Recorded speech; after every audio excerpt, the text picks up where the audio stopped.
Oui, Monsieur le Président, j'irai dans le même sens que ma collègue. Vous avez inondé, ou plutôt je dirais que vous vous êtes transformé en apprenti sorcier cette année, parce que vous avez fusionné donc ces rapports d'activité et le rapport de développement durable, des rapports d'ailleurs qui sont obligatoires au moment du DOB selon le CGCT.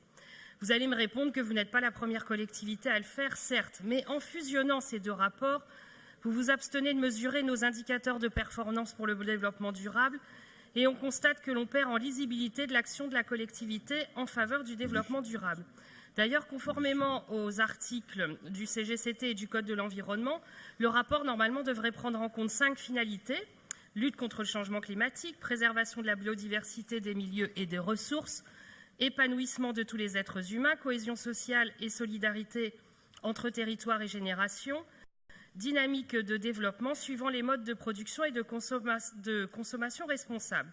À ce titre, il devrait comporter donc un bilan des actions conduites au titre de la gestion du patrimoine, du fonctionnement et des activités internes de la collectivité, un bilan des politiques publiques, des orientations et un programme de mise en œuvre. Alors certes, comme il a été dit, on retrouve ici et là dans le document quelques petits encarts qui font référence à ces 5 finalités, mais on ne peut pas qualifier ces encarts de bilan d'action, de politique publique ou surtout d'orientation. Toujours selon le CGCT, ces bilans doivent comporter en outre normalement une analyse des modalités d'élaboration, de mise en œuvre, d'évaluation des actions, et puis, bien entendu, une stratégie normalement d'amélioration continue, de participation, d'organisation du pilotage, de transversalité des approches et d'évaluation partagée.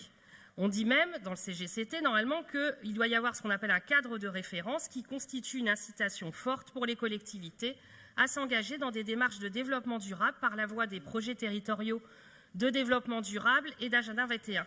Alors je vous le demande, Monsieur le Président, où pouvons-nous trouver ce cadre de référence? Où en est-on de notre projet régional de développement durable, d'un agenda 21?